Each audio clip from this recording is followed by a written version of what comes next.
আসসালামু আলাইকুম সম্মানিত দর্শক শ্রোতা। মানিক কিন্তু ধরা খাইছে, চিনেন? ধ্যান দিয়ে চিনেন কিনা, চিনেন নাই? আরে কালা মানিক চিনেন নাই? তাও চিনেন নাই? ওই যে বিচারপতি, উত্তেজিত বিচারপতি মানিক মিয়া, এখন চিনছেন তো? দেখেন কি অবস্থাটা, দেখেন কি অবস্থাটা, ঘন দুলাই দিছে, ভিতরে যে জিনিসটা ছিল ওইটা বলে ফাটাই লাগছে। আসলে কার সে খুব সময় কোন ধরনের দুর্ঘটনা ঘটে এটা কিন্তু বলা যাবে না। এর লিগা কোনো সময় অতিরঞ্জিত কোনো কিছু ভালো না, বুঝতে পারছেন?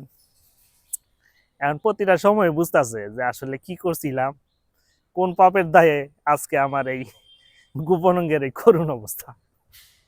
ভাই আইসিউতে বলে আছে, বিশাল বিপদে আছে রে ভাই। মূল্যবান সম্পদটা তাও সে রক্ষা করতে পারলো না।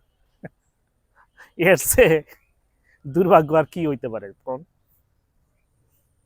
বাংলার মানুষ এবার শিক্ষা দিয়ে দিল যে শক্তের ভক্ত নরমের জম, বুঝতে পারছেন? তো চিন্তা ভাবনা করিয়া পথ চলেন। আজকে যে বাহাদুরি করতেছেন, আজকে যে গরম ভাব নিয়ে চলতেছেন, এই গরম কিন্তু সবসময় চলবো না। অতএব এটাতে শিক্ষা নিয়ে আগামীতে যেন কেউ এই ধরনের কাজ না করেন, এটার জন্য কিন্তু এই ধরনের নিদর্শন। বাংলার মানুষ কিন্তু কোনো সময় কিন্তু কাউকে ছাড় দেয় না, বুঝতে পারছেন? এটাই হচ্ছে প্রমাণ।